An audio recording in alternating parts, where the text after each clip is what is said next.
Amen. Je n'ai pas parlé pour les réunions de sabbat en Océanie depuis le 10 octobre. C'est donc depuis le 10 octobre que je n'ai pas participé aux écoles du sabbat et aux sermons d'Océanie. Donc ça fait une pause d'environ 5 semaines. Je suis très content que Sœur Marie conduise notre prochain programme. J'ai eu le privilège de connaître quelques personnes précieuses avant le mouvement. Le frère Jean d'il y a 2 semaines et l'un d'entre elles, ainsi que Sœur Marie. Il est très réconfortant de cheminer avec eux. Ça me fait chaud au cœur. Donc je suis encouragée et excitée par cela. N'ayant pas pris la parole depuis le 10 octobre, les choses dont j'aimerais discuter est un sujet de ce qui a été abordé. Une suite. C'est la même série qui a été faite depuis le mois de mai. Ce sujet a été interrompu par une série de camp meetings, commençant par le Canada, puis le ministère des îles de la mer, Fidji. Le dernier camp meeting était celui de Le Grand Cri, quelques semaines auparavant. Donc je n'ai pas pris la parole pour les réunions du sabbat en Océanie depuis 5 semaines. Et depuis lors, il y a eu un camp meeting en France qui a été ouvert à l'international sur Zoom. Et entre la dernière fois où j'ai enseigné durant le camp meeting de LGC et maintenant, il y a eu les élections présidentielles. Je sais qu'il y a eu beaucoup de commentaires et de pensées au sujet des élections américaines. Je les ai reçus et je pense que vous aussi. Et l'une de mes peurs, et ce que j'ai remarqué, j'ai eu une conversation avec un frère cette semaine. Les personnes pensent que je suis aveugle, que je ne suis pas au courant de ce qui est en train de se passer, que je ne peux pas voir. Donc les gens s'adressent à d'autres personnes en leur disant « Je n'ai pas regardé Tess depuis le mois d'avril dernier, je ne la suis plus. » Une personne donc s'approche de moi comme étant un membre loyal du mouvement en me posant la question sur les élections présidentielles américaines. Mais je ne suis pas aussi aveugle que les gens pensent que je le suis. Donc ma réponse n'a pas été aussi sympathique qu'il espérait. La raison est la suivante. Comment pouvez-vous comprendre l'élection présidentielle si vous avez volontairement ignoré l'accroissement de la connaissance pour cette dispensation? De nombreuses personnes luttent avec les élections américaines. Et dans la plupart des cas, je sais que ce sont des personnes qui n'ont pas suivi les présentations, qui n'ont pas suivi le message de la manière dont il se développe. Et dès le commencement, ont eu des problèmes fondamentaux par rapport à la direction et à la méthodologie que nous employons. Donc j'aimerais donner quelques perspectives de la façon dont je vois les élections présidentielles. Juste une petite perspective. Mais c'est dans le contexte de la série que nous avons faite depuis le mois de mai.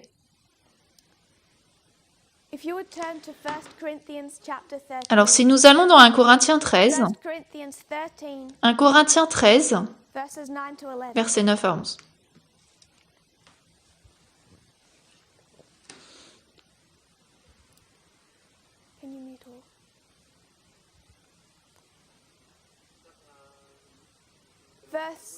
Verset 9. Car nous connaissons partiellement et nous prophétisons partiellement.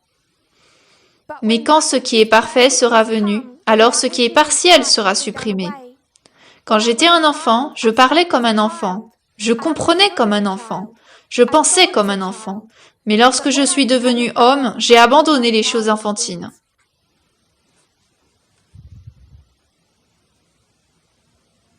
Même dans ce verset, j'espère que vous pouvez voir le sexisme. Les personnes pourraient regarder l'homme, elles savent que c'est un homme qui l'a écrit, elles pourraient penser, c'est ok, il pense l'humanité. Mais regardez les écrits d'Ellen White et constatez par vous-même de quelle manière elle utilise ce verset. Elle va l'utiliser pour faire la transition sur un sujet d'homme, le genre, et la virilité. Si vous regardez les écrits des pionniers, A.T. Jones, il dirait la norme de la société est d'avoir des hommes vraiment virils. Donc plus vous devenez cet homme stéréotype, mieux c'est. J'espère que les gens commencent à se sentir plus à l'aise, donc, aussi dur que cela soit à verbaliser, qu'il y a du sexisme, même dans ces écrits. C'est inévitable. De la même manière que vous trouvez de l'esclavage. Il vous faut reconnaître ce fait quand vous lisez dorénavant. Nous devons lire comme des adultes. Mais ce n'était pas le point que je voulais faire. Je voulais appliquer ces versets. Nous connaissons partiellement et nous prophétisons partiellement. Mais quand ce qui est parfait sera venu, alors nous mettons de côté ce qui est partiel. Donc ça, c'est répété au verset 11. Lorsque vous étiez un enfant, vous parliez comme un enfant, vous compreniez comme un enfant, vous pensiez comme un enfant. Mais lorsque vous êtes devenu homme, vous avez abandonné les choses enfantines. Et le contexte n'est pas, comme l'écrit Ellen White, de devenir plus mature, dans un sens moral et personnel. Quel est le contexte? Tout porte sur notre compréhension de la prophétie. Durant une période, il est acceptable de parler, de penser, de comprendre comme un enfant prophétique. Mais lorsque nous sommes devenus adultes, il nous est demandé de parler, de penser, de comprendre comme un adulte prophétique. J'aimerais vous donner un exemple de la façon dont notre mouvement est passé d'un enfant prophétique vers un adulte prophétique.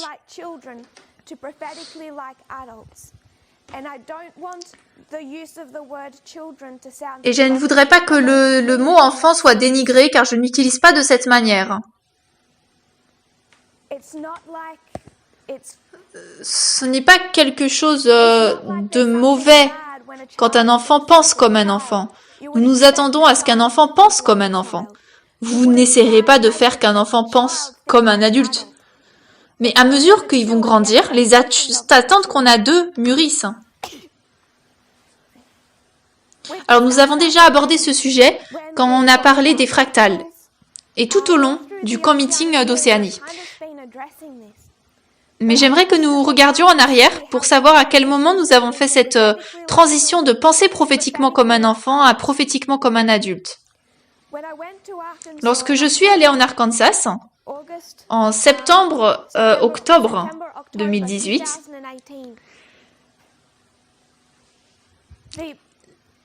l'essentiel de ce message était centré autour de la Troisième Guerre mondiale, appliquer la Deuxième Guerre mondiale à notre dispensation actuelle et comprendre la Troisième Guerre mondiale. Beaucoup de personnes ont lutté avec ces messages. Et pourquoi? Elles ont lutté parce qu'elles n'étaient pas en mesure de voir des guerres au XXIe siècle. Elles n'ont pas pu voir Vladimir Poutine en guerre avec George Bush ou Obama ou Donald Trump. Elles ne pouvaient pas voir ces guerres. Donc quand les personnes regardaient Rafia, qu'attendaient-elles? Un navire accosterait sur les côtes américaines et des troupes de tanks russes avanceraient. Il y aurait eu des fusils d'assaut, des bombes, un combat de personne à personne, russe et américaine, une guerre chaude. Nous sommes venus avec un message disant que la Troisième Guerre mondiale était déjà en train de se passer. En fait, elle avait déjà commencé. Et les gens, ils ne pouvaient pas la voir. Elles ont lutté avec ce concept pendant des mois. Et certaines personnes ne peuvent toujours pas la voir. Mais elles sont déjà parties de nos jours. Mais l'une des raisons pour laquelle elles avaient autant de problèmes avec ce message, c'est qu'en 2016, elles ne pouvaient pas voir une guerre entre la Russie et les États-Unis. Donc elles l'ont projeté en 2019 avec une définition en fait démodée de guerre vieille de 200 ans. Ce que nous essayons de dire aux gens, c'était d'arrêter de réfléchir prophétiquement au sujet des guerres comme des enfants et de commencer à réfléchir prophétiquement au sujet des guerres comme des adultes. Et ce sont les personnes qui ont suivi d'une manière rigide le premier ange, les erreurs du premier ange en ce qui concerne la méthodologie, qui peinent à faire la transition avec la Troisième Guerre mondiale. Donc en connexion avec ce même message, le cri de minuit, est arrivée une discussion sur la guerre civile et les révolutions. Et nous avons dit que la guerre civile aux États-Unis a commencé en 2001. En 2018, elle était en cours depuis 17 ans déjà, et de nos jours depuis 19 ans. Quels problèmes les gens ont-ils eu? Ils ont un concept démodé vieux de 200 ans d'une guerre civile et d'une révolution. Ils ne peuvent pas les voir au XXIe siècle. Donc les gens dans ce mouvement ne pouvaient pas reconnaître qu'il y avait une guerre civile aux États-Unis. Ce que nous disions était de commencer à penser prophétiquement comme des adultes. Nous étions dans cette période du cri de minuit où il était indispensable de faire ce changement. Nous avons, en tant que plante, nous avons mûri et ça c'était l'œuvre de la pluie de l'arrière-saison. La tentative de destitution de Donald Trump l'année dernière, avec quelles difficultés les gens étaient-elles confrontés? Celles qui suivaient le premier ange, la méthodologie du premier ange. Alors, il ne s'agit pas simplement, si je puis m'exprimer d'une façon qui n'est pas insultante, ce n'est pas uniquement de l'immaturité, mais c'est de l'ignorance. Quand vous commencez à voir ce que signifie la tentative de destitution, vous comprenez qu'elle ne se produit pas en un jour, car la définition de la tentative de destitution ne signifie pas que le président des États-Unis est enlevé de son poste. C'est à la fois de l'immaturité, mais également de l'ignorance, et souvent les deux marchent ensemble. La fin du temps de grâce, quel était le problème de Future for America et de ceux qui les suivaient?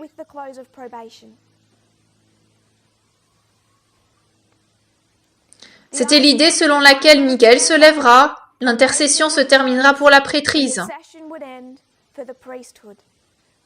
Nous avons répondu, si nous retournons à l'époque où nous étions au Brésil au début de l'an passé, que c'était une définition immature de la fin du temps de grâce et des fractales.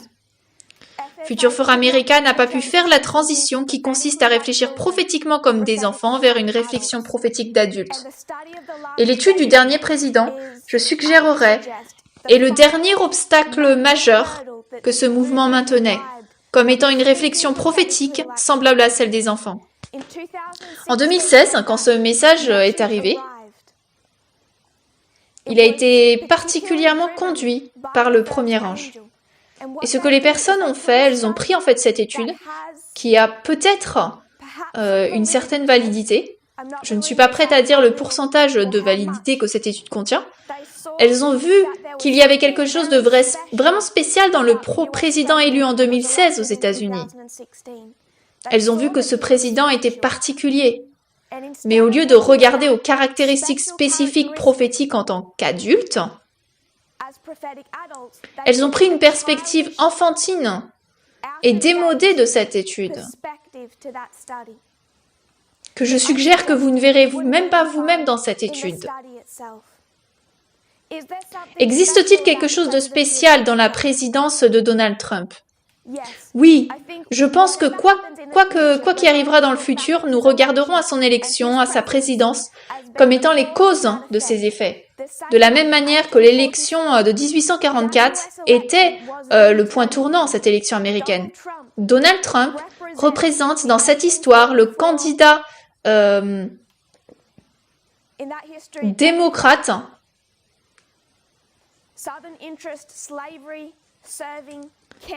servant l'intérêt du Sud pour l'esclavage. Et ce candidat qui servait les candidats du Sud a gagné les élections de 1844. Et cette élection est devenue le point tournant de l'histoire des Millerites. La présidence de Donald Trump a été significative et spéciale. Il a mis un terme aux États-Unis tels que nous les connaissions. Le problème, c'est que nous avons pris des applications démodées, immatures et enfantines pour expliquer à quoi ressemblent ces choses. C'est une chose qu'un verset biblique dise qu'il s'agit d'un président d'un point tournant. C'est quelqu'un qui va changer le visage des États-Unis d'une manière irrémédiable, Mais c'est une autre chose que de prendre cette étude et de dire qu'il va mettre en place la loi du dimanche et qu'après lui, il n'y aura plus de président. Il déchirera la Constitution, ôtera vos armes à feu, instituera la loi Marshall. Ces attentes ne se trouvent même pas dans les versets utilisés pour cette étude. Et elles sont prises de cette étude pour les mêmes raisons que les mêmes personnes regardent Raffia disant qu'il y aura une guerre chaude. Cette attitude signifie le fait de penser prophétiquement comme un enfant. Je serai honnête, je ne connais pas l'étude du dernier président. Je n'ai regardé qu'une seule présentation de cette étude. Je ne l'ai jamais étudiée. Je ne pense pas l'avoir enseignée. Les gens espèrent recevoir donc maintenant une certaine explication, mais il est difficile de donner une explication d'une étude que vous n'avez jamais comprise auparavant. Mais certaines personnes au sein du mouvement partagent les pensées disant qu'il existe une certaine validité dans cette étude. Et je ne serais pas surprise qu'il y en ait une. Je ne serais pas surprise si des points valides se trouvent dans cette étude. Mon but n'est pas celui-ci. Mon problème, c'est quelle est notre idée sur ce à quoi ressemblerait la dictature américaine. Parce que si cette étude est vraie et montre quelque chose de très spécial sur Donald Trump sous cet angle, alors l'étude n'est pas fausse. L'histoire d'Emily Ritt montre un second aspect de cette application. Le problème, c'est lorsque nous amenons notre état d'esprit prophétique enfantin démodé sur ce que nous attendons que serait ce président et ce qu'il devra faire. C'est ça le problème. Et quand le premier ange il mène cette étude, comme son application favorite, en y accrochant tout, c'est très difficile à contester. Mais je veux que nous voyions que ce n'est pas quelque chose que nous avons fait soudainement, c'est quelque chose que nous faisons depuis longtemps. Et je pense que de nombreuses personnes sont troublées, secouées par l'idée qu'il se trouve des erreurs dans cette étude. Et pour être honnête, cela ne m'a pas dérangé. Cela ne m'ennuie pas le moins du monde. La raison pour laquelle cela ne me dérange pas, c'est parce que ce n'est pas un fait nouveau. C'est le même problème avec lequel nous nous battons dans ce mouvement depuis 18 mois maintenant. C'est un sujet majeur. Et je suggérerais qu'il s'agit du dernier grand sujet qu'il fallait revoir. Nous avons dû revoir la guerre civile américaine, la Troisième Guerre mondiale, la fin du temps de grâce et beaucoup d'autres choses. Nous avons dû traiter de ce à quoi ces choses ressemblaient. Dans la série d'Océanie, nous avons parlé de la loi du dimanche. Et qu'avons-nous dit? Une vision d'enfant prophétique regarderait à la loi du dimanche et dirait: il s'agit du gouvernement américain qui devient mauvais. Et le gouvernement américain équivaut au président américain. Par conséquent, à la loi du dimanche, vous verrez un président américain très mauvais, réalisant de mauvaises choses. C'est une vision prophétiquement enfantine de la loi du dimanche. Nous avons dû considérer la loi du dimanche en tant qu'adulte prophétique.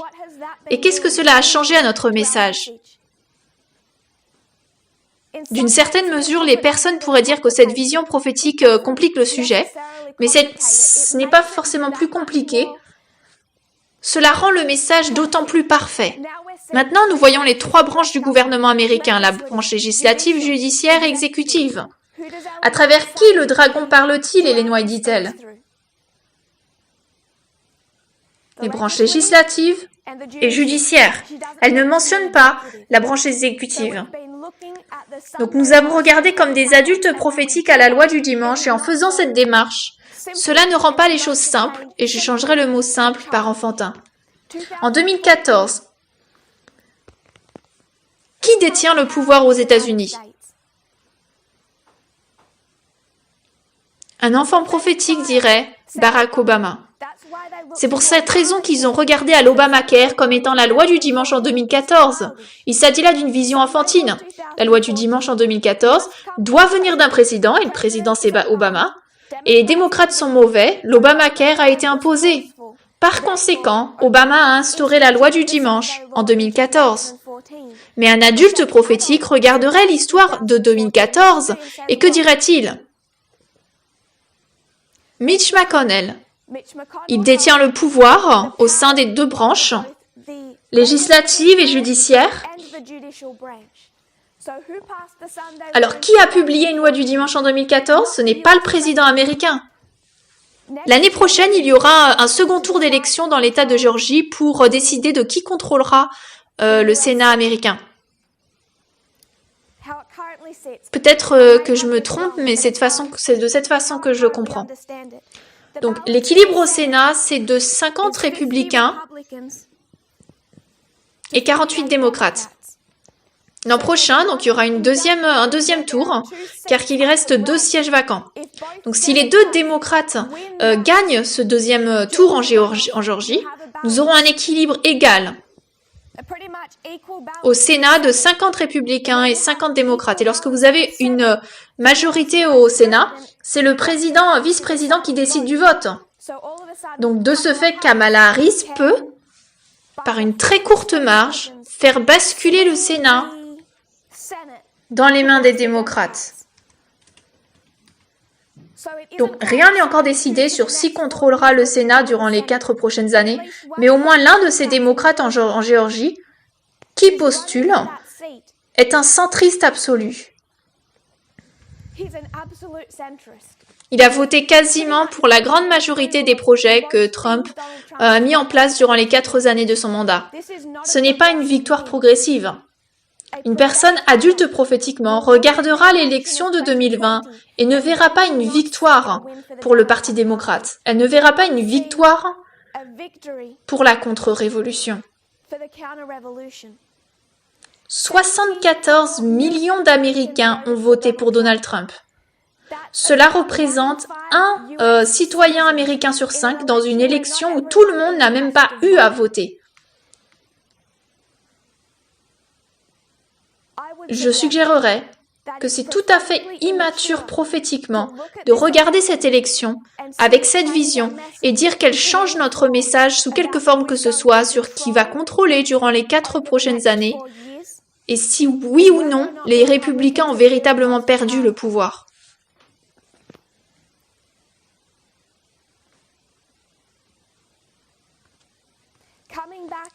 J'aimerais faire un point sur l'histoire des millérites.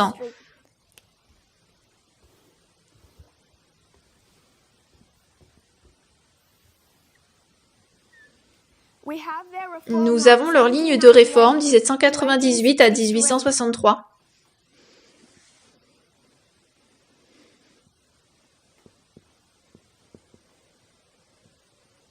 « 1850 indique la loi du dimanche, mais nous avons discuté en long et en large de la différence de structure de leur ligne avec la nôtre. Ce qui signifie que les millérites n'ont qu'un seul appel pour l'Église.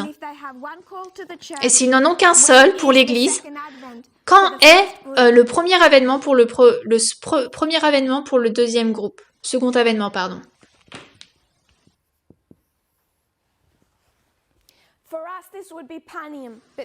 Pour nous, ce serait la balise de Panium, mais eux, ils n'ont pas de Panium parce qu'ils n'ont pas de Lévites. La deuxième venue pour les millérites pour le premier groupe, c'est la balise de 1850. Donc si nous sommes le premier groupe, que devient cette balise pour nous? Ça, c'est Panium. Donc un certain nombre de personnes regardent l'élection de 1848 et je suggérerais qu'elles commettent l'erreur suivante. Elles disent en 1848, un candidat Whig a gagné, donc à Bonga, et cela suggérerait que l'élection de Biden est l'élection de celui qui a fait des compromis en 1848 et qui instituera la loi du dimanche. Ces personnes voient mal la balise de 1850. La balise de 1850 pour les prêtres représente 2 balises différentes, c'est Panium et c'est la loi du dimanche. Obama était président avant Donald Trump, et pourtant il n'a pas institué la loi du dimanche dans cette histoire. Pour nous, puis nous avons donc Donald Trump, président du point tournant dans cette histoire de 1844, puis nous avons un comprometteur qui arrive, et il institue la loi du dimanche.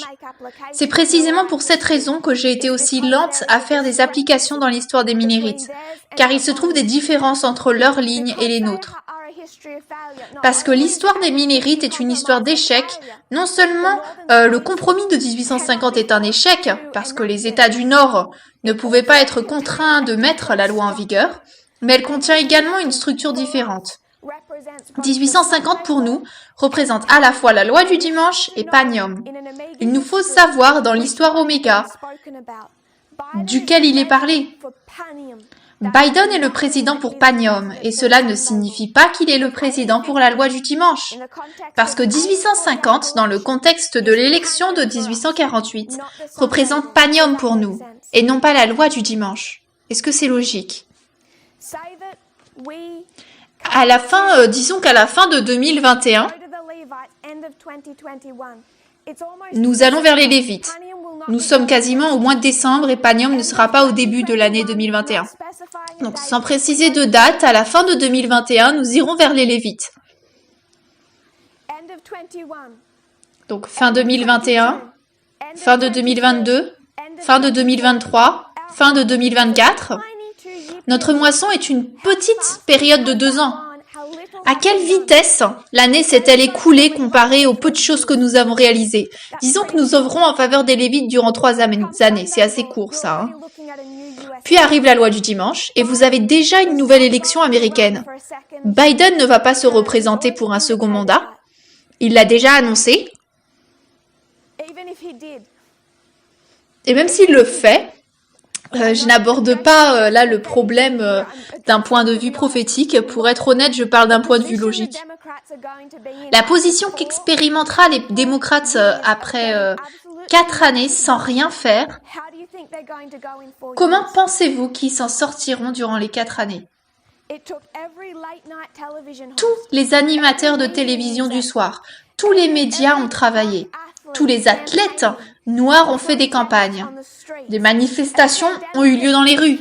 Une pandémie a tué 250 000 Américains. Et pourtant, un citoyen américain sur 5 a voté pour Donald Trump sans en avoir besoin.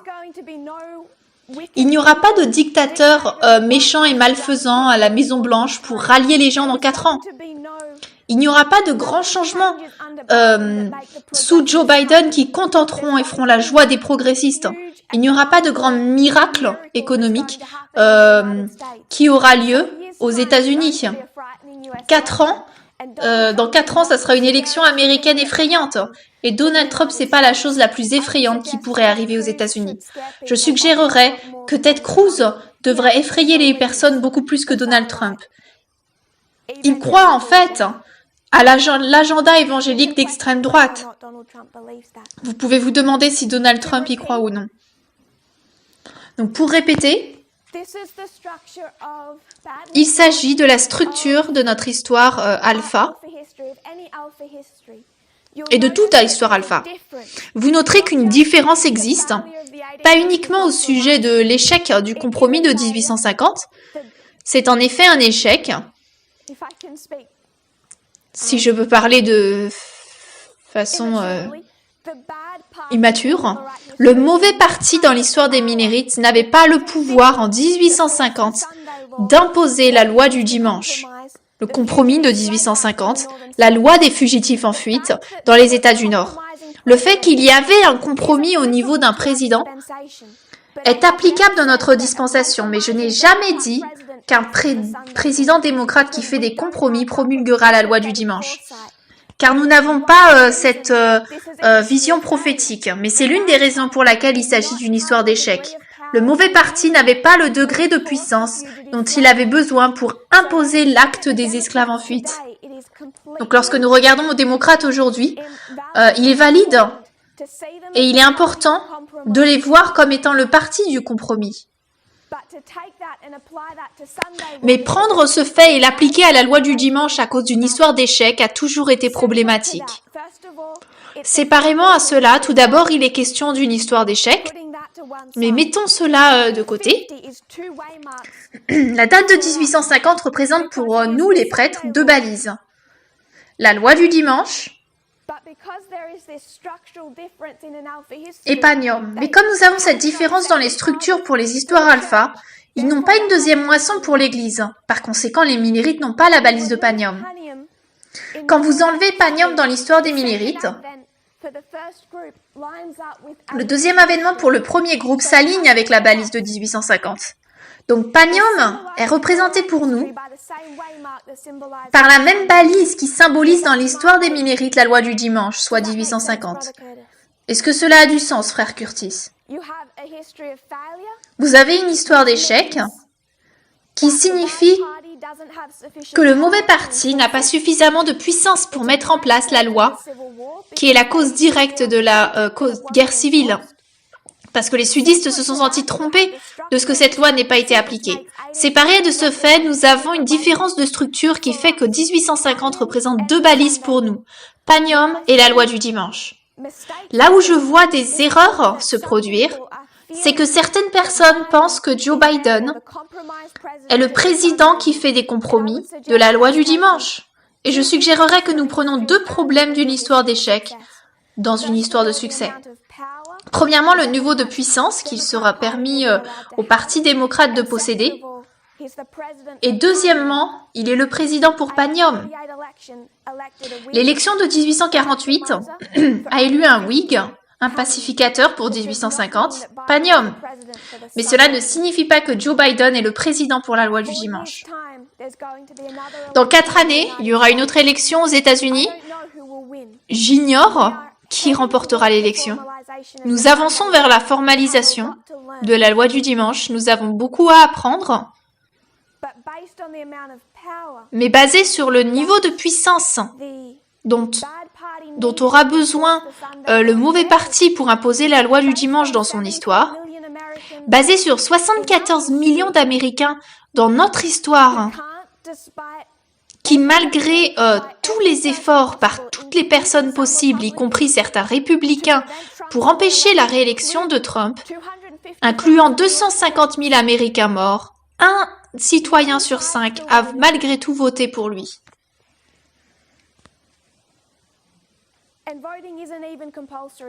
Et le vote n'est pas obligatoire pour les Américains. Donc dans 4 années, ce sera une élection intéressante. Donc, pour résumer, qu'il y ait ou non de la lumière dans l'étude du dernier président, il y en a probablement. Je ne peux pas retourner dans cette étude et l'expliquer sans comprendre l'étude d'origine, et je ne comprends pas cette étude. Ce sur quoi nous sommes sûrs depuis un certain temps, c'est que nous changeons dans notre façon de penser. Plus prophétiquement comme des enfants à prophétiquement comme des adultes. La plupart des personnes qui ont déjà quitté le mouvement, elles sont parties parce qu'elles ne pouvaient pas faire cette transition. Elles ne pouvaient pas comprendre la Troisième Guerre mondiale, la guerre civile actuelle, la fin du temps de grâce, la tentative de destitution et un changement de dirigeant avec des applications beaucoup plus sophistiquées. Et parce que depuis 2014, nous avons eu une histoire de 6 ans pour essayer de faire cette transition dans le mouvement, nous avons fait face et avons géré systématiquement les erreurs. Il ne s'agit que de l'une parmi tant d'autres. Je pense que ça doit être la dernière des erreurs importantes. Et donc, d'après ma perspective, je ne vois pas la raison pour laquelle c'est un gros problème. Ce n'est pas un cas isolé d'un certain type d'erreur que Dieu veut que ce mouvement imbibe. Cela fait partie d'un problème qui est toujours en cours, avec lequel nous avons traité depuis au moins la fin de 2018. J'aimerais faire donc une transition maintenant.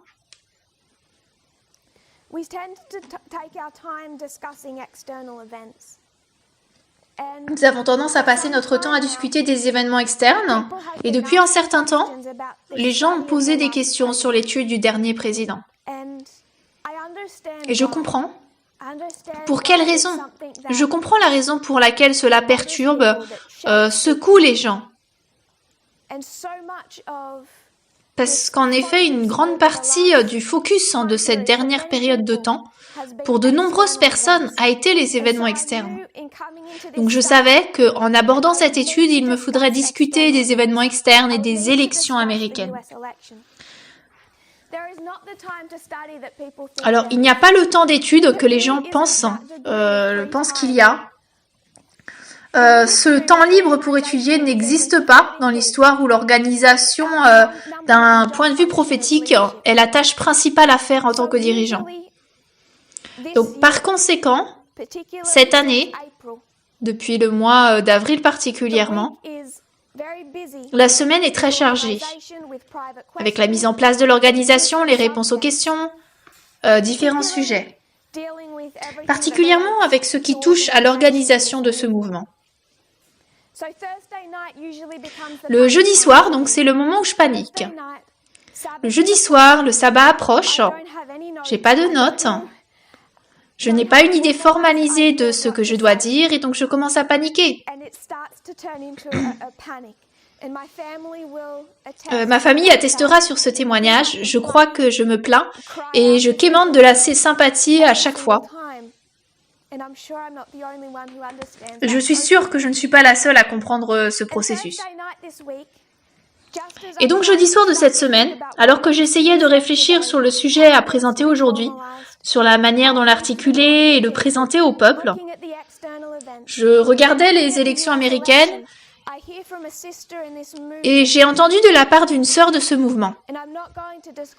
Et je ne révélerai pas des détails privés, qui décrit le cas d'autres personnes au sein de ce mouvement qu'elle observe. Je vais vous lire un message. La jeune fille me demande de l'aide. Récemment, son père qu'elle aime l'a frappée en public avec une sangle en cuir. Et je vais être honnête, à ce moment-là, j'ai cessé de me préoccuper des élections américaines. J'ai cessé de me soucier du dernier président. Je ne me soucie pas des élections américaines. Donc, j'ai fait cette partie de l'étude où j'ai discuté des élections américaines. Et maintenant, j'aimerais discuter d'autre chose. Au moment où j'ai reçu ce message à 2h du matin jeudi soir, je ne me souciais plus des élections américaines. Cela fait 18 mois que nous traitons du sujet de l'égalité dans ce mouvement. Et j'aimerais retourner en arrière et raconter un peu d'histoire. Je l'ai fait lors de la première présentation du camp meeting français, mais j'aimerais entrer dans l'histoire récente.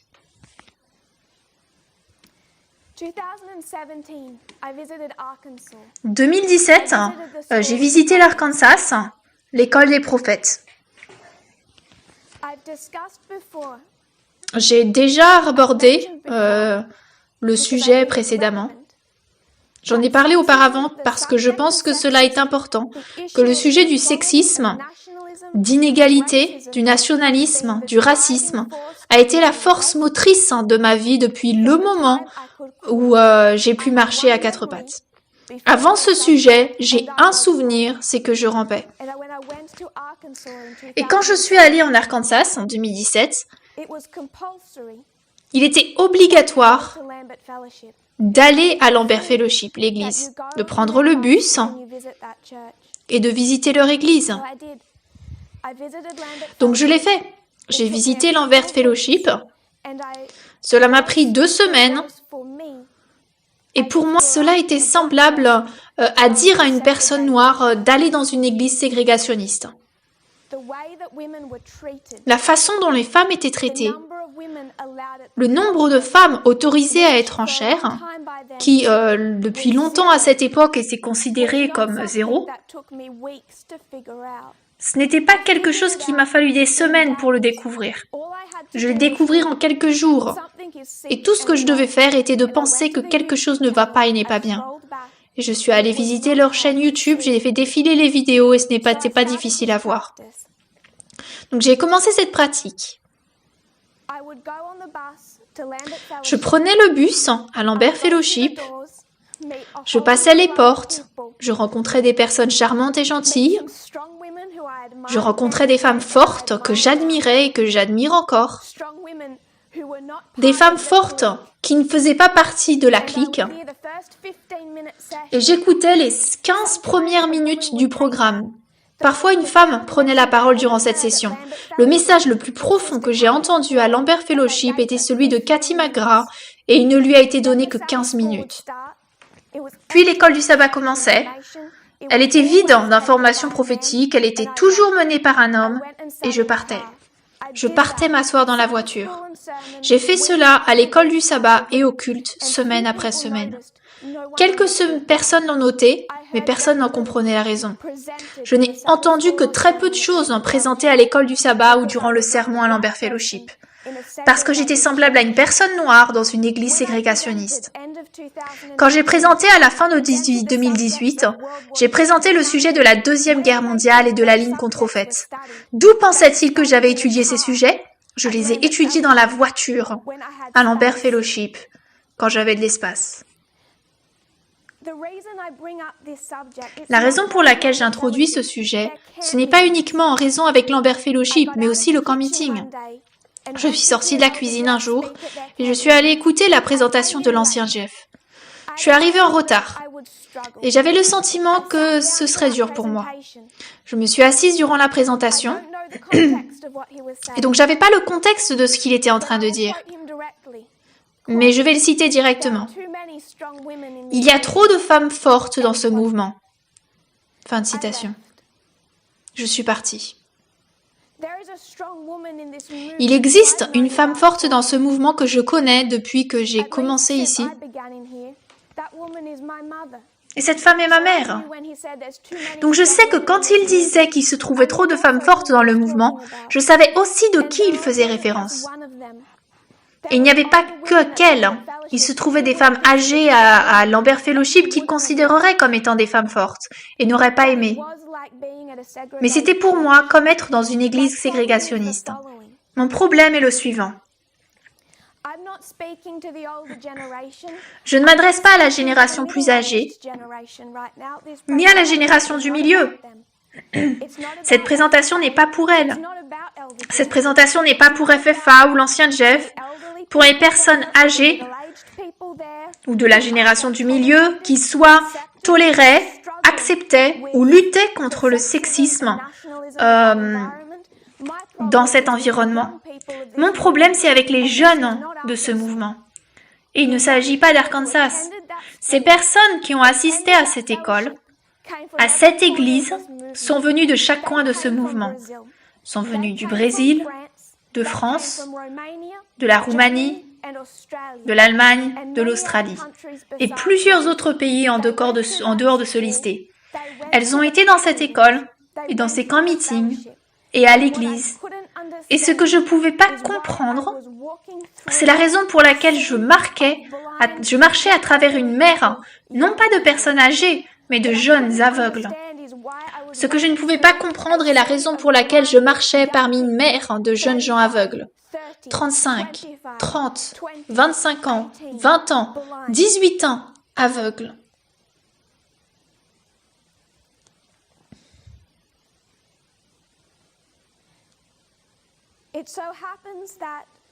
Il se trouve que ce que j'ai voulu comprendre, l'égalité, depuis le deuxième souvenir que j'ai en tant que personne, que ce que j'ai rejoint le mouvement en espérant de comprendre, a fini à être le point du message du cri de minuit. Et quand c'est devenu ce point, et je ne parle pas que de l'Allemagne l'an dernier, le camp meeting, mais quand je retourne en 2018, quand j'ai parlé, je n'avais pas besoin d'enseigner ce message. J'aurais pu enseigner quelqu'un d'autre et les laisser aller de l'avant. J'aurais pu l'enseigner à un homme et le laisser enseigner, mais je ne l'ai pas fait. Parce que je savais que je ne me rendais pas chez FFA pour enseigner en tant que personne, mais en tant que femme, et que cela changerait quelque chose. Je ne savais pas quoi, mais je savais que quelque chose changerait. Donc de la fin de 2018 à ce jour,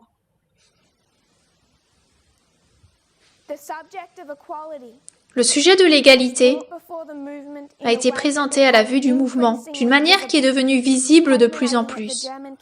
Ce sujet a culminé au Camp Meeting international d'Allemagne en 2019.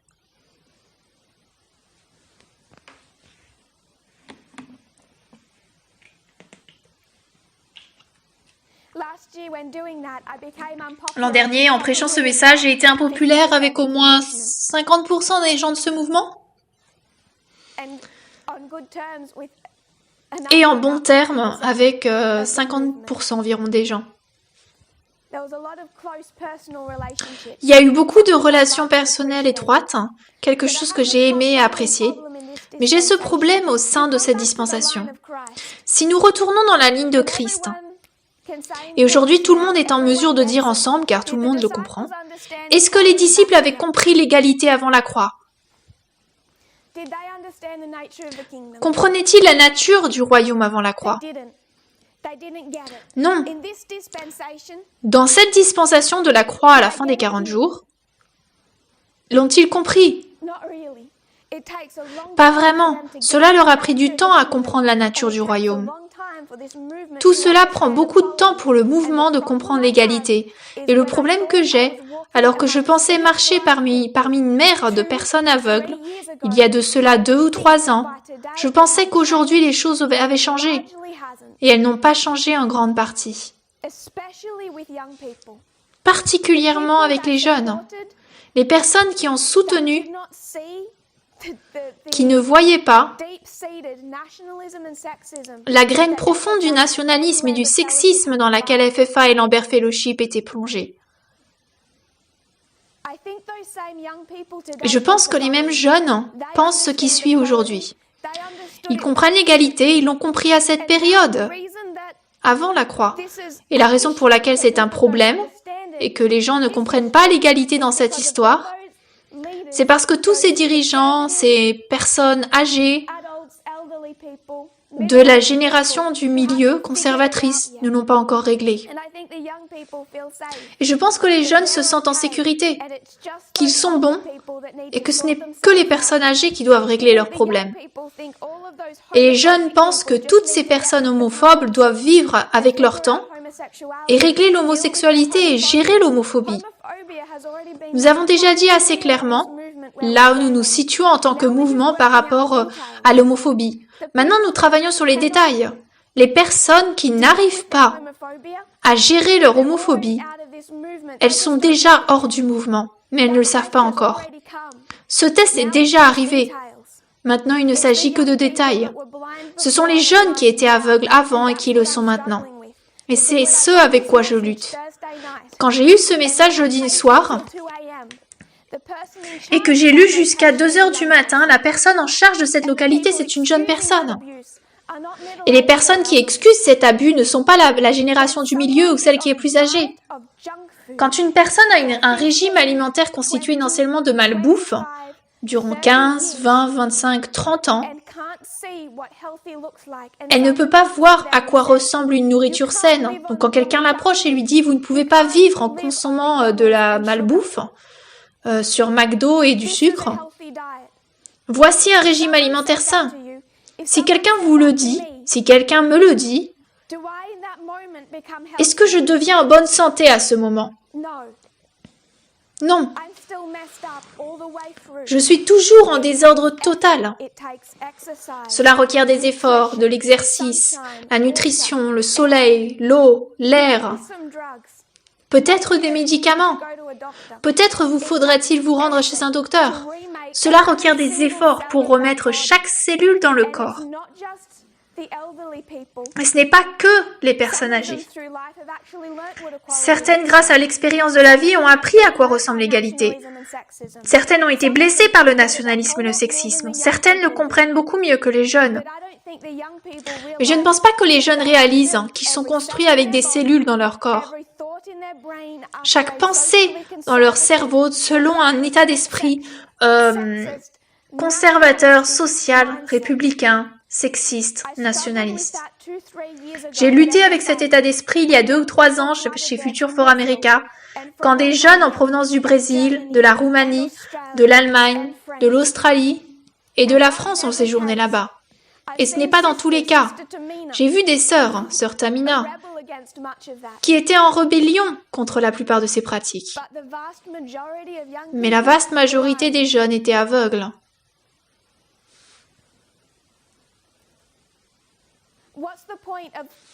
Quel est l'intérêt de parler des élections américaines? Quel en est l'intérêt? Parce qu'honnêtement, vous pouvez apprendre sur ce sujet en regardant CNN. Je n'ai pas besoin de parler des élections américaines. Nous avons discuté des élections américaines parce que c'est un événement externe qui nous montre les changements internes qui doivent être faits. Pour être honnête, je n'ai aucun désir de discuter des élections américaines cette semaine. Quel en serait l'intérêt?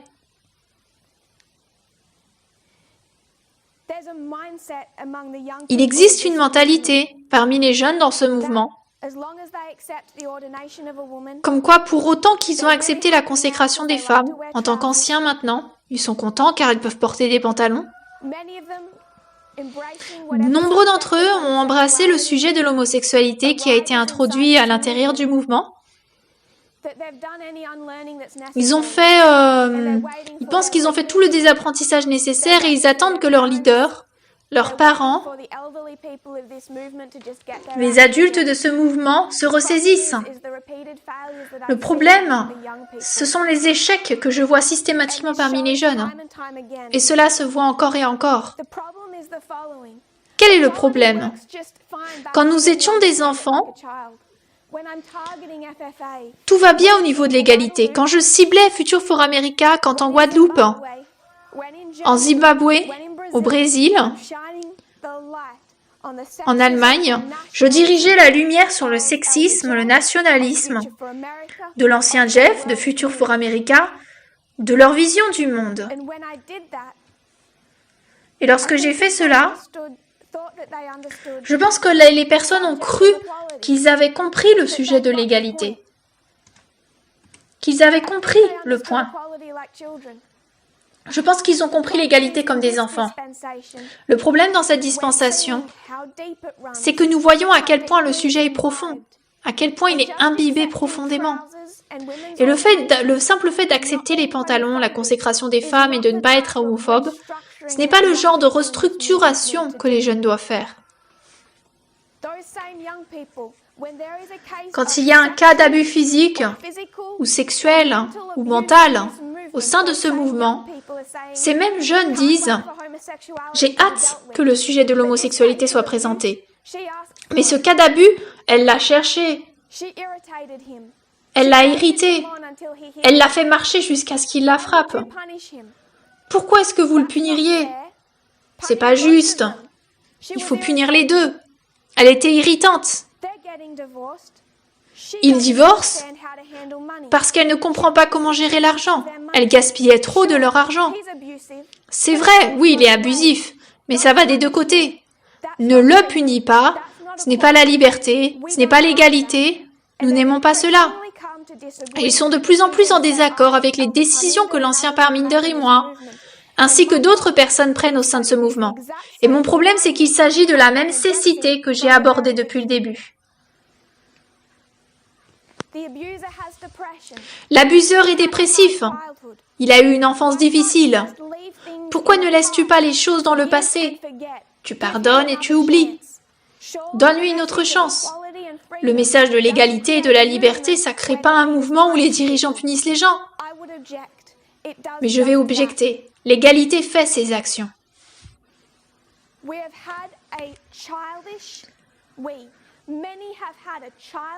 Beaucoup ont eu une compréhension enfantine de l'égalité. Et le problème avec les jeunes, c'est qu'ils ne réalisent pas combien leur problème d'inégalité est profond. Je peux donner plusieurs exemples. Le maquillage est un problème facile à voir, car les gens suivent la voie du maquillage. Une jeune sœur a posé la question, est-ce que je peux juste mettre du mascara? Qu'est-ce qui ne va pas avec le mascara? Mon problème avec le mascara, c'est pas ce qu'elle change une personne en Jézabel ou qu'elle tente les hommes. Ce n'est pas cet état d'esprit. L'état d'esprit, c'est qu'il s'agit de sexisme. Et ce n'est pas si difficile à voir. L'an dernier, il a été dit à FFA qu'une femme devrait porter des pantalons. C'était en conflit avec leur vue sexiste du monde. Et au lieu d'embrasser le message qui était si clair, ils ont dit qu'il vous faut méditer dessus, il nous faut prier à ce sujet. Les jeunes dans ce mouvement, qui l'an dernier n'ont pas ressenti le besoin de méditer sur quoi que ce soit, ils ont vu la lumière et ont marché avec. Cette année, quand je dis qu'il y a du sexisme à Hollywood, dans le mascara, du sexisme dans les abus domestiques, ils disent « Je comprends tes arguments, je dois prier à ce sujet, je dois méditer. » Et il est étrange d'entendre un jeune s'exprimer ainsi. Mais je sais d'où cela vient. C'est en conflit avec les visions conservatrices du monde qu'ils ont. La vérité n'est pas dure à voir. Lorsqu'il s'agit en fait d'une question, lorsqu'il a été demandé des traits associés à l'apparence physique parmi les femmes, 35% des personnes ont dit que l'attirance physique était le trait numéro 1 caractéristique que la société compte comme valable pour une femme. 35 ont répondu pour les femmes et 11% pour les hommes. 71% disent que les femmes sentent beaucoup de pression pour être physiquement attractives. 79% disent qu'ils sentent la pression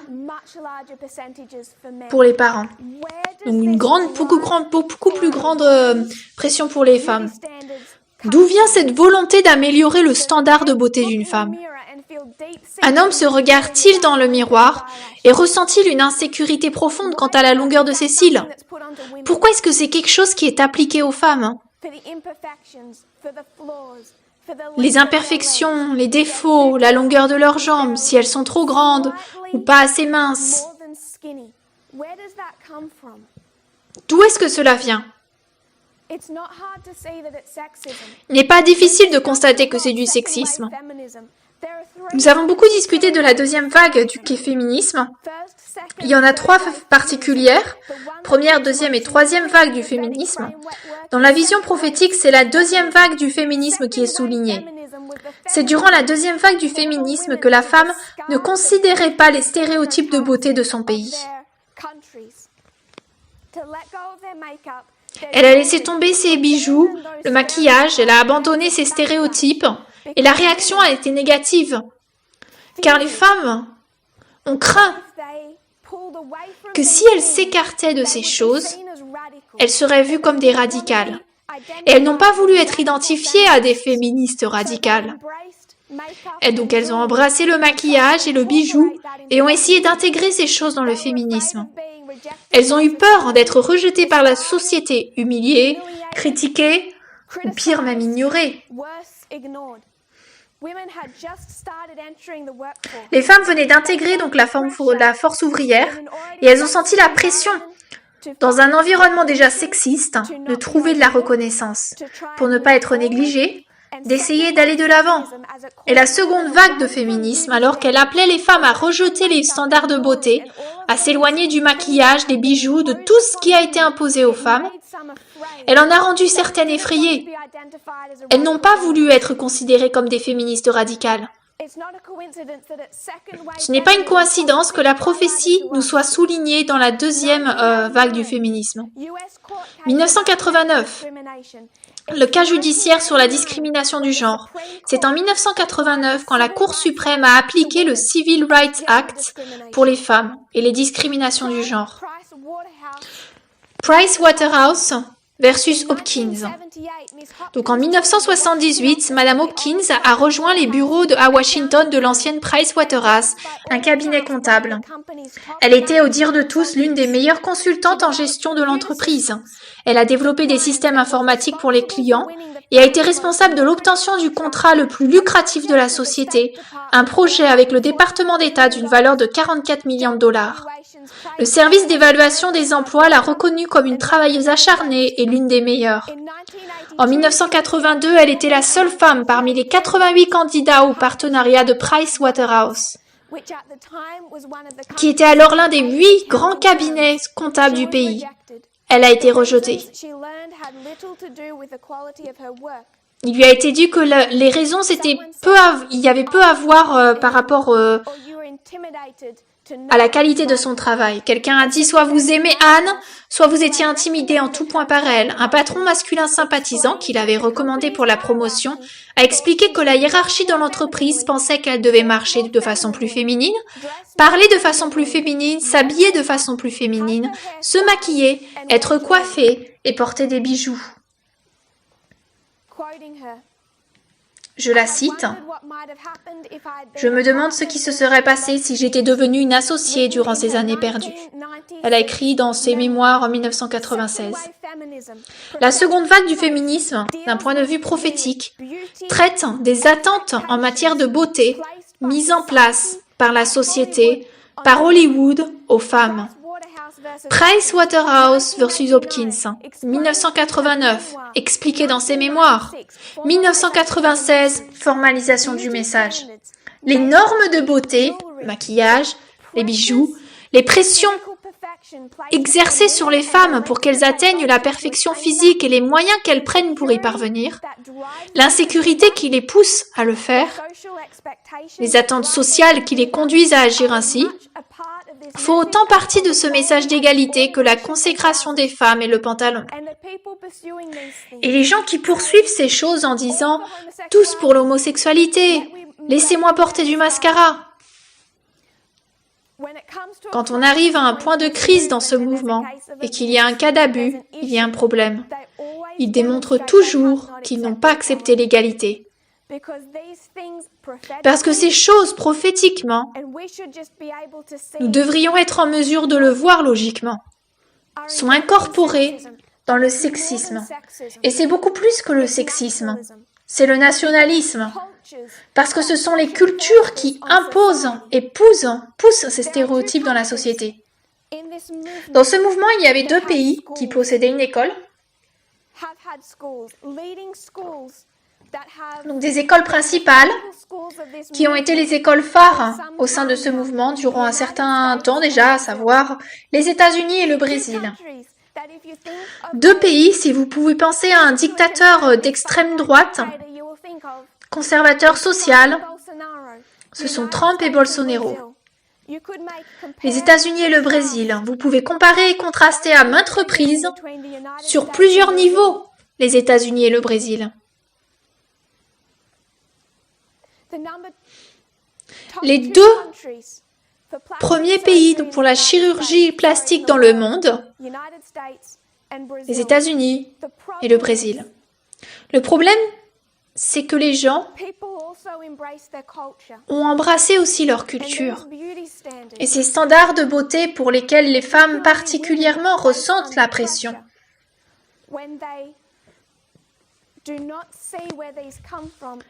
Quand nous ne voyons pas d'où cela vient, cela n'est pas uniquement le sexisme, mais c'est aussi du nationalisme. Il nous est demandé de nous battre contre nos cultures, ne pas les embrasser, ne pas faire de compromis avec celles-ci. Et de pire à ce sujet, quant aux personnes qui ont été poussées à se couper leur visage, à remonter leurs sourcils, enlever leurs rides, modifier toutes les parties possibles de leur corps que la société leur a dit ne pas être attirantes, ce sont les États-Unis et le Brésil. C'est un problème de sexisme et à la fois un problème de nationalisme. Et fréquemment, quand le sujet de la race est touché,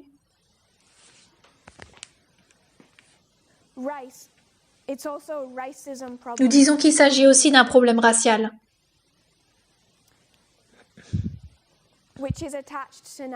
Lequel est attaché au nationalisme. Les personnes ont couru vers Hollywood pensant qu'Hollywood montre l'égalité. Vous ne trouverez pas l'égalité vous ne trouverez l'égalité que dans quelques films.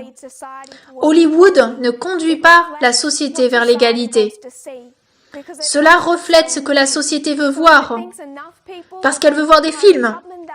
Donc s'ils pensent que suffisamment de personnes iront voir le film d'Harriet Tubman, ils produiront un film. S'ils pensent que suffisamment de personnes veulent regarder un film sur un homme socialement conservateur et odieux, sexiste, qui tue des personnes dans un pays étranger, ils produiront plein de films sur ce sujet également aussi.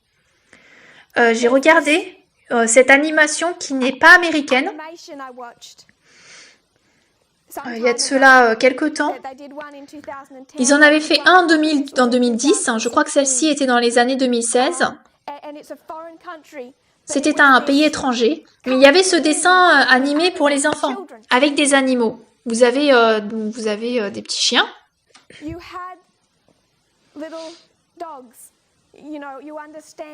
Vous comprenez le dessin animé qu'ils ont produit. Donc c'était une animation, un dessin animé. Donc les héros étaient tous des chiens. Et dans ce film, ils ont mis en scène une personne ayant un accent stéréotypé de jargon afro-américain noir. De la façon dont on stéréotyperait un homme afro-américain sur la manière dont il parlerait. Il n'était pas un chien, ils l'ont fait singe. Puis ils en ont fait celui qui était bête dans le film. Il s'agissait d'une animation en 2016 en fait pour les enfants. Hollywood n'est guère mieux, ça c'était en Russie. La quantité de racisme, de sexisme, d'homophobie qui existe dans les divertissements, c'est pas quelque chose que seul ce mouvement reconnaît. Le problème qu'ont les personnes, c'est qu'elles croient que nous avons pris ce problème de l'égalité dans le monde. Nous ne l'avons jamais pris. Nous ne l'avons jamais pris de là. Je n'ai pas besoin du monde pour m'enseigner à quoi ressemble l'égalité. Nous avons compris l'égalité et nous avons vu là où le monde réussit et là où il échoue. Nous n'avons jamais suivi les standards du monde. Nous ne le suivons pas quand il est question du maquillage, de bijoux ou de divertissement. Ce n'est pas que dans ces sujets. Ce n'est pas sur ces sujets que j'ai reçu un message le jeudi soir. Mais les deux sont liés. Car ce même jeune embrasse les idées et le même jeune qui me dit que quand il y a un cas d'abus dans le mouvement, d'être gentil avec lui, de ne pas être dur. Elle a vraiment un problème. Hein. Quand je suis devenue un ancien dans le mouvement l'année dernière, j'avais été consacrée et peut-être en quelques heures, quelqu'un est venu me voir en disant « Tu sais qu'il y a cette rumeur qui circule dans le camp meeting, comme quoi tu attaques les gens qui ne t'appellent pas ancienne et que tu exiges que les gens t'appellent ancienne. » Donc je vais clarifier, car depuis lors, j'ai réprimandé quelques personnes, parce que lorsque quelqu'un dit en une seule phrase « ancien Parminder et Certès », peu m'importe ce qu'elle pense de moi, je m'en suis jamais souciée. Mais ces personnes ont des femmes en dessus d'elles, à côté d'elles et en dessous d'elles. Et je me soucie de la façon dont elles traitent leurs propres femmes dans leur propre mouvement, famille ou société. Et la façon dont elles les traitent se reflète souvent dans leur acceptation ou leur rejet de mon poste de direction. Ça, c'est juste un fait. Mais assurément, lors de ce camp meeting international en Allemagne et depuis lors, je n'ai jamais exigé que tout le monde m'appelle ancienne. Et j'ai eu un aperçu de ce qui pourrait être une prémonition fascinante, parce que c'est exactement la façon de penser de l'extrême droite. C'est ce qu'ils font particulièrement aux femmes et celles qui ont des postes de direction. C'est un commérage derrière le dos.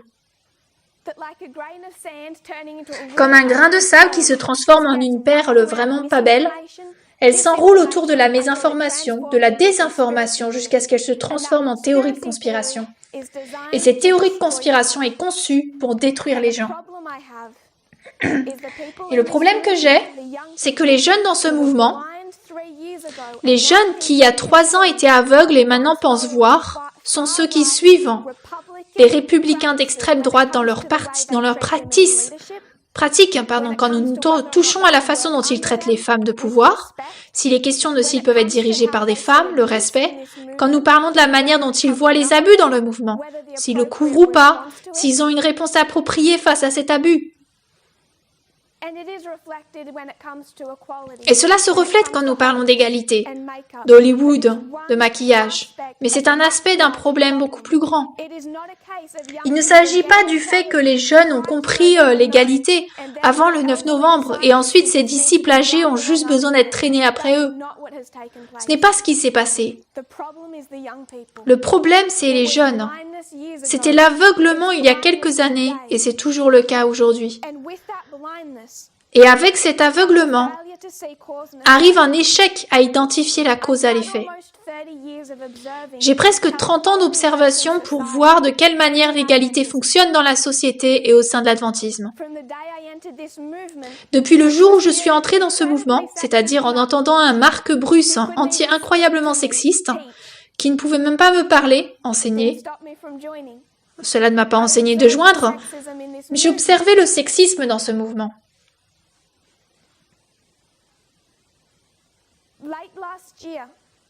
En fin d'année 2019, j'ai commencé à me rendre compte du pourcentage élevé de personnes qui avaient couru avec le message de l'année dernière et qui avaient le sentiment qu'il ne les avait pas vraiment challengées. Elles ont l'adoré, elles ont embrassé l'égalité, elles n'ont pas vraiment compris de quoi je parlais. Je conversais avec un jeune homme et il a dit « Je comprends ce que tu dis, je l'accepte, je l'aime. » Et il a dit ensuite ce qui suit. Si seulement il vivait à la hauteur de la Constitution américaine parfaite. Et je lui ai répondu que la Constitution américaine n'était pas parfaite, elle ne l'a jamais été. C'est un document rempli de défauts. Et en tant qu'Américain, il a été offensé par ses propos. Non pas personnel, c'était amical, mais il s'est opposé à cela. L'idée que la Constitution américaine n'était pas parfaite au départ, et qu'elle était simplement mal comprise, qu'il y avait de l'esclavage, du racisme et du sexisme dans cette Constitution, pas seulement dans sa formulation, mais dans le concept même de ce document. Nous avons donc eu, lui et moi, une conversation au sujet de la Constitution, et nous ne sommes jamais parvenus à un accord parce que j'ai refusé de reconnaître que ce document avait un degré de perfection en tant que document saint.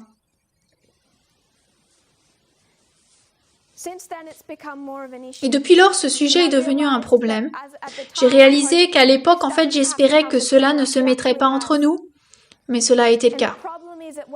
Et le problème, c'est le suivant. Alors que nous embrassons l'égalité, toute cette idée au sujet de la Constitution américaine comme étant ce grand document conduit par Dieu est purement nationaliste.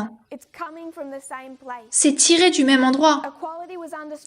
L'égalité a été comprise et acceptée à un niveau superficiel et cette acceptation ne nous mène pas aussi loin. Mais tout ce dont vous avez besoin, c'est une dirigeante que vous n'aimez pas pour qu'elle devienne méchante. Tout ce dont vous avez besoin, c'est un cas d'abus devant vous où vous sentez qu'elle le méritait. Elle mérite d'être frappée. Il a une dépression. Elle mérite d'être abusée. Il a eu une enfance difficile, elle l'héritait. En Océanie, j'ai regardé le sexisme dès le moment où je suis entrée dans ce mouvement. J'ai observé les dirigeantes femmes, et je ne parle pas de personnes âgées, mais de jeunes, qui ne peuvent pas voir la cause à effet de la façon dont elles répondent aux femmes dirigeantes. Pas à moi, mais à d'autres. Et les gens peuvent faire la direction, tu peux pas voir, t'es trop proche avec ta famille. T'es trop proche pour voir ce qui se passe vraiment. Et les gens au loin disent, mais toi t'es trop loin pour comprendre ce qui se passe, tu comprends pas. Cette dirigeante, elle est vraiment méchante. Cette femme abusée, elle est vraiment irritante. Que je sois proche ou éloignée, en fait, je peux pas gagner. Et la réponse est la même que celle que j'aurais eue en 2017. Je peux voir, et je peux voir beaucoup plus que les gens pourraient penser que je puisse. Le problème dans cette dispensation, au sujet de l'égalité, ne consiste pas à tirer les personnes âgées derrière nous, par rapport à l'homophobie. Les personnes qui ne comprennent pas l'égalité, d'une façon que je trouve effrayante, sont les jeunes, car ils pensent qu'ils n'en ont pas besoin. Ils pensent qu'ils ne sont pas construits avec l'état d'esprit républicain. L'aveuglement d'il y a 3 ans, 2 ans, n'est pas parti. Ils n'ont pas besoin de s'éloigner, de méditer et de prier à ce sujet. Ça, c'était la réponse de FFA l'an dernier, et je ne suis pas sûre de ce sur quoi ils veulent méditer quand nous disons qu'Hollywood est sexiste. Je pourrais même vous trouver un article de presse qui dirait cela. J'ai trouvé un article cette semaine disant la raison pour laquelle les Américains sont si nationalistes pour leur armée, leur police, de sorte qu'ils ne peuvent pas voir le racisme et les abus qui sont systématiques au sein de ces institutions, c'est pour une raison bien particulière, Hollywood. Je n'avais pas besoin de vous trouver ces articles pour vous dire cela, mais je savais que c'est ce qui permettrait d'atteindre certaines personnes.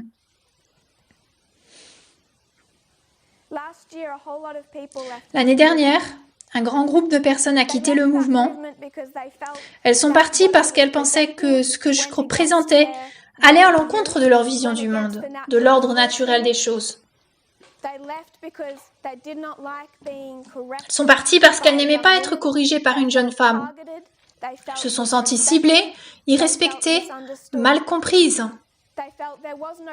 Elles sentaient que le sexisme ne sévissait pas, alors que je disais le contraire. Et en ce mouvement, nous trouvons des personnes dans la même situation. Mon problème, c'est que ceux qui échouent le plus, de mon point de vue, ce sont les jeunes.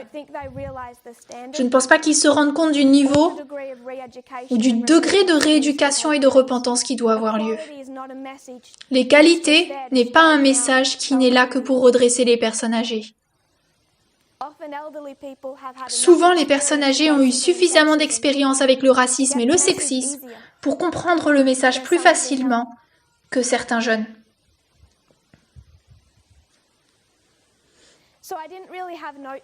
Donc pour aujourd'hui, je n'ai pas vraiment de notes, beaucoup d'idées, parce que pour être honnête, à partir de jeudi soir, je ne savais pas quel était l'intérêt de discuter des élections américaines, parce que j'ai discuté de l'égalité depuis 18 mois déjà. Et les élections américaines ne vous aideront pas.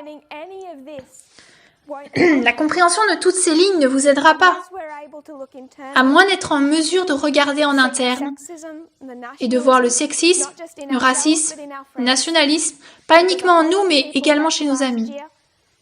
En effet, beaucoup de personnes ont quitté le mouvement l'an dernier, non pas parce qu'elles étaient convaincues que ce mouvement était dans l'erreur, mais elles ont suivi leurs amis et leurs familles. Les gens suivront leurs jeunes amis hors du mouvement dans notre dispensation. Et ils ne partiront pas parce qu'une dirigeante est méchante ou qu'une dirigeante du milieu l'est également.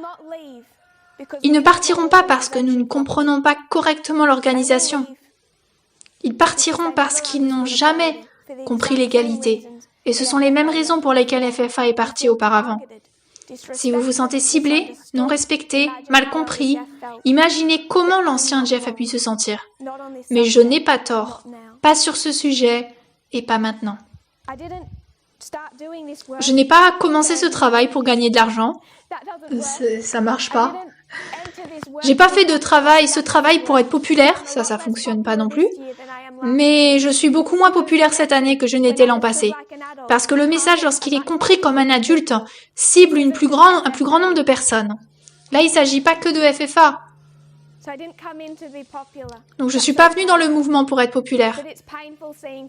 Mais c'est douloureux de voir des amis partir. Beaucoup de personnes sont excitées au sujet de l'expérience de la chambre haute. Ils l'embrassent, ils sont enthousiasmés. Moi, je ne le suis pas. Et je vous en donnerai la raison. 2016, c'est la balise de Concorde en externe. Quelle est donc Concorde en externe ?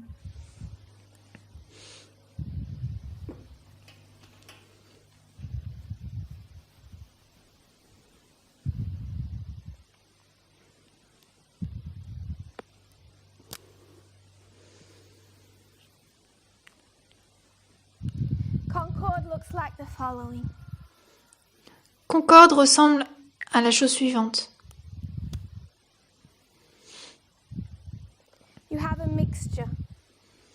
On a un mélange.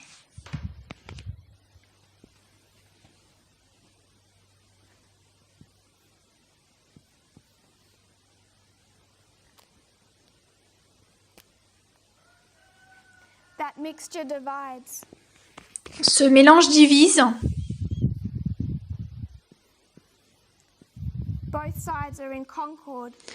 Les deux côtés sont en concorde ou en harmonie, mais le sont-ils entre eux?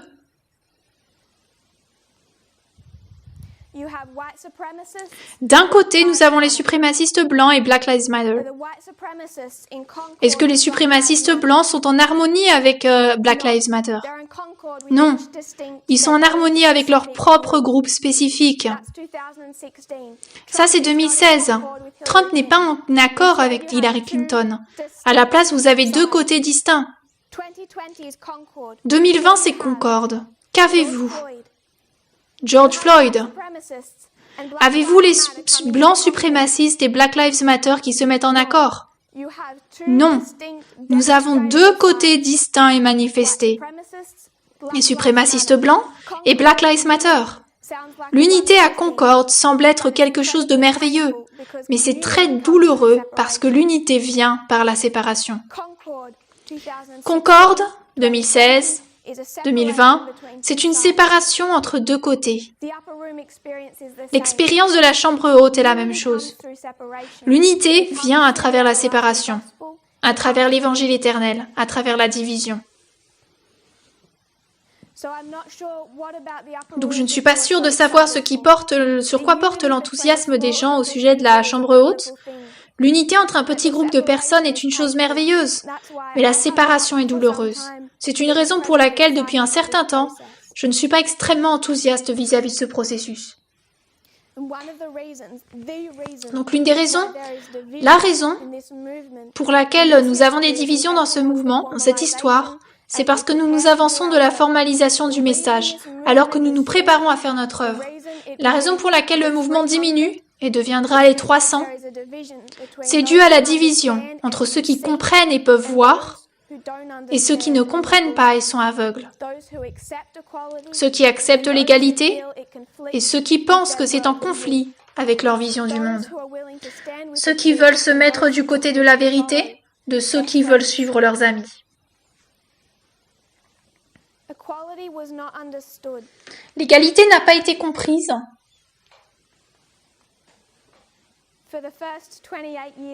Pendant les 28 premières années de ce mouvement. Et un grand nombre de choses avec lesquelles nous avons été confrontés durant cette période de temps, nous continuons à en gérer les effets aujourd'hui. Nous gérons les effets de cela en Océanie aujourd'hui. Quand, bien avant que cela ne soit acceptable, il y avait une femme dirigeante. Et cela n'a pas plu à beaucoup de gens. Nous gérons les effets de cela au Brésil aujourd'hui.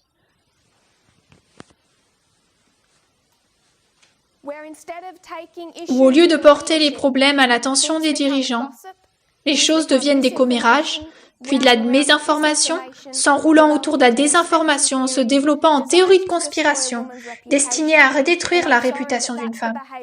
Et je suis désolée, mais il s'agit du comportement d'extrême droite. Nous ne travaillons pas comme ça. Cela se passe dans tout le mouvement et crée de la division.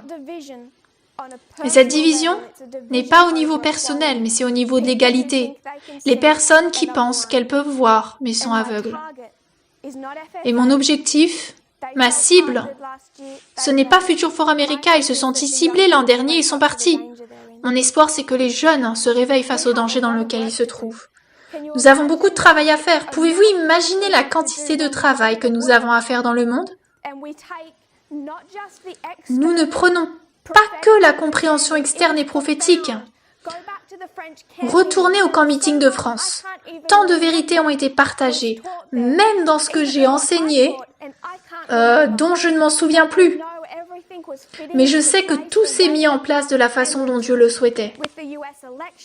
Avec les élections américaines, avec la façon dont fonctionnent les lignes de réforme, sur la façon dont les balises fonctionnent, avec l'accroissement de la connaissance dans cette dispensation, sur la façon dont le genre et les stéréotypes de genre fonctionnent, le taureau d'Apis.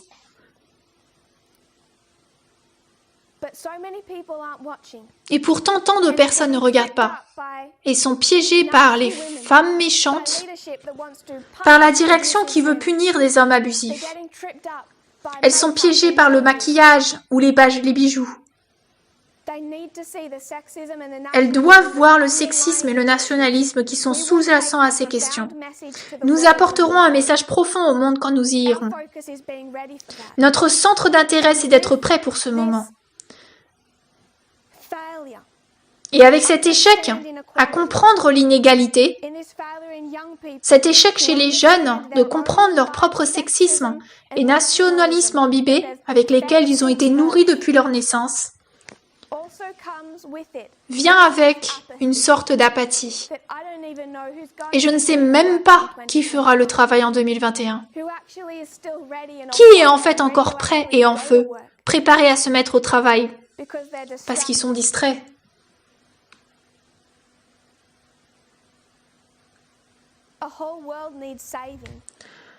Un monde entier a besoin de salut, et je sens que les rangs diminuent, et c'est peut-être ce qui va se passer de manière inévitable. Mais je ne pourrais pas me mettre debout aujourd'hui et donner juste à quelqu'un une explication de l'élection présidentielle. Nous n'avons pas encore commencé à discuter des sujets que j'aimerais que nous discutions en ce qui concerne les élections américaines. Les Lévites qui vont adopter cela comme preuve de ce programme de l'ONU, de cet État profond, de Biden, de ce nouvel ordre mondial,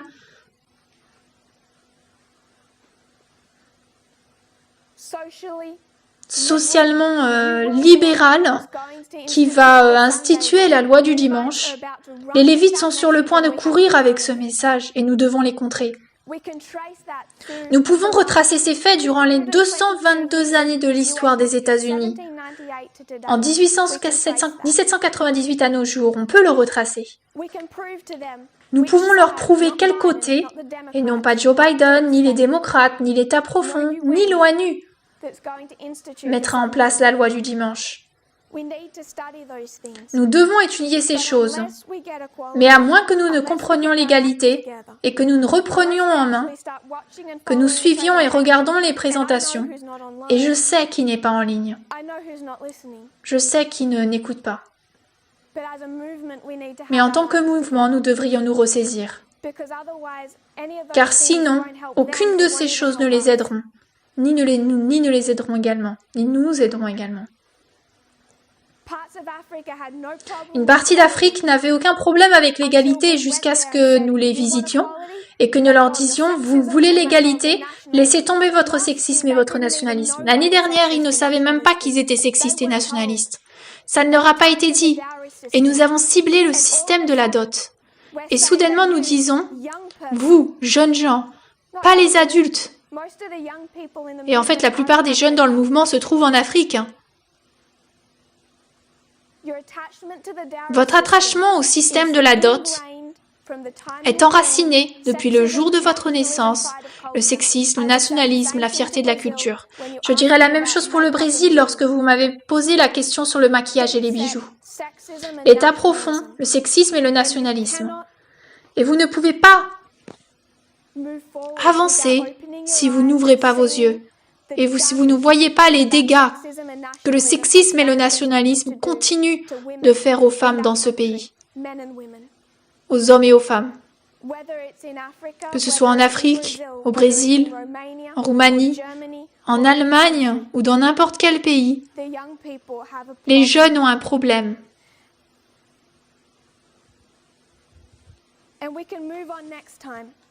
Et nous pourrons avancer la prochaine fois.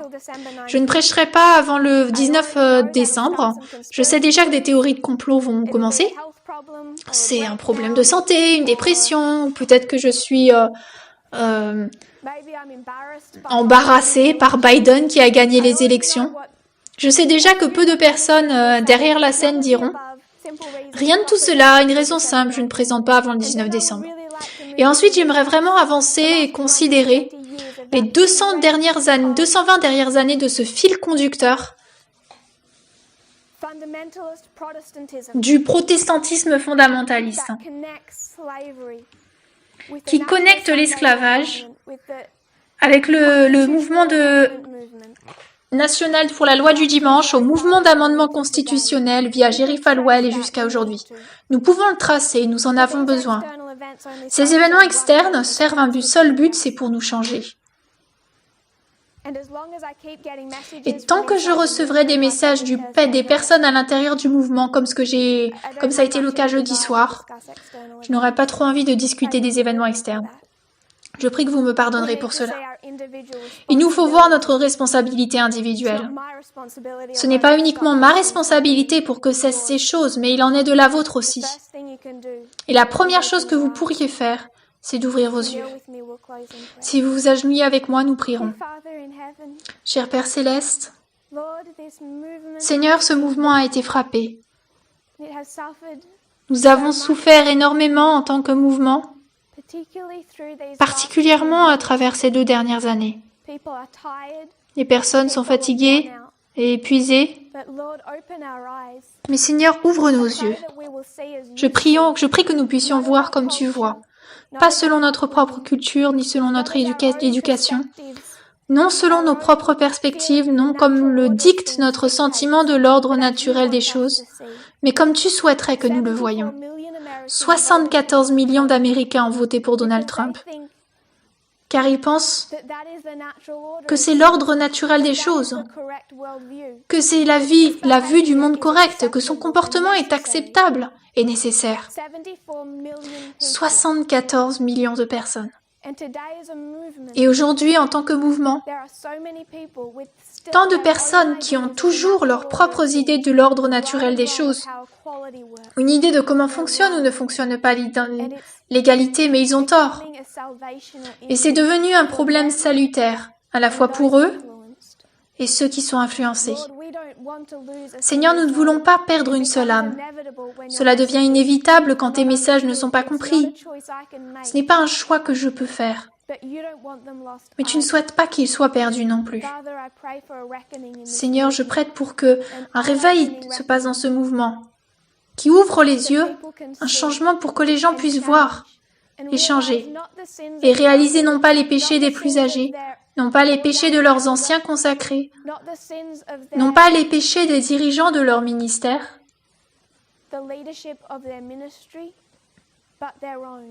mais les leurs en tant que jeunes.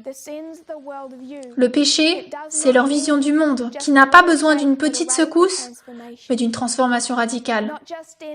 Pas uniquement dans les événements actuels, mais dans la perspective qu'ils ont depuis des années. Seigneur, je prie pour que cela, car c'est nécessaire. Nous craignons et redoutons une division au sein de ce mouvement. Seigneur, tu as dit que le cri de minuit arrive pour séparer les femmes de leurs maris, les enfants des parents. Cela est inévitable. Tu nous as même dit que cette situation aurait lieu. Et au sein du mouvement, nous voyons des mariages se désintégrer, des familles se déchirer.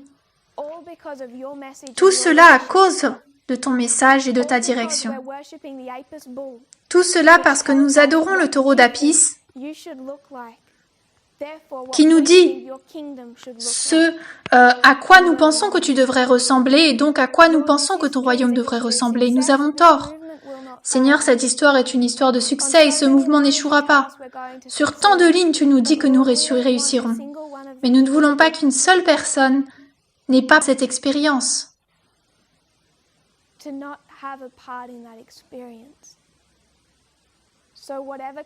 Quel que soit le pays d'origine, quelle que soit la démonstration du sexisme et du nationalisme, je prie, Seigneur, qu'ils puissent la voir, qu'ils puissent se réveiller à temps pour être sauvés, avant qu'ils ne te soient perdus.